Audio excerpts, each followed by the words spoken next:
On prend des nouvelles de Sébastien Loeb et Sébastien Loeb a un rêve, remporter un jour dans sa carrière le Dakar. Le nonuple champion du monde des rallyes a découvert hier, comme tout le monde, le parcours de l'édition 2019, un Dakar qui se déroulera uniquement au Pérou. Et donc Sébastien Loeb a décidé de retenter sa chance. Ce sera sa 4e participation et même si la réussite le fuit pour l'instant, il a encore été charmé par le défi.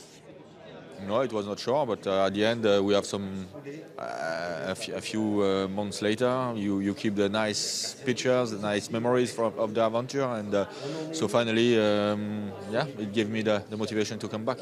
It will be a very difficult Dakar, even if it's shorter with so many dunes and so much sand. It can be very tricky.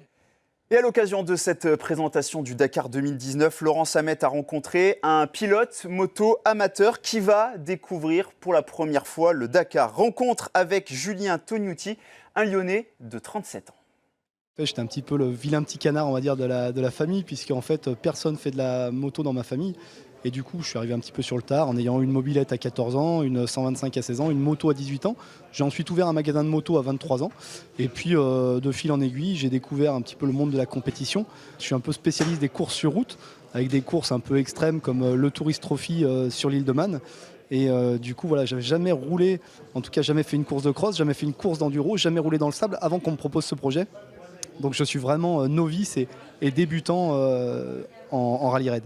On est vraiment venu me chercher, on m'a proposé ce projet-là et le projet est entièrement financé justement par le team de B-Moraco. Je pense qu'on est, à mon avis, suivant la formule qu'on prend, entre 40 000 et 60 000 euros, je dirais, pour le faire dans de bonnes conditions.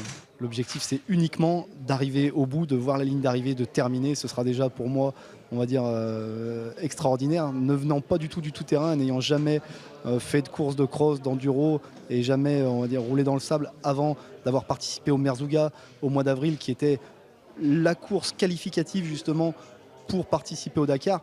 Ce sera déjà extraordinaire pour moi d'arriver à terminer.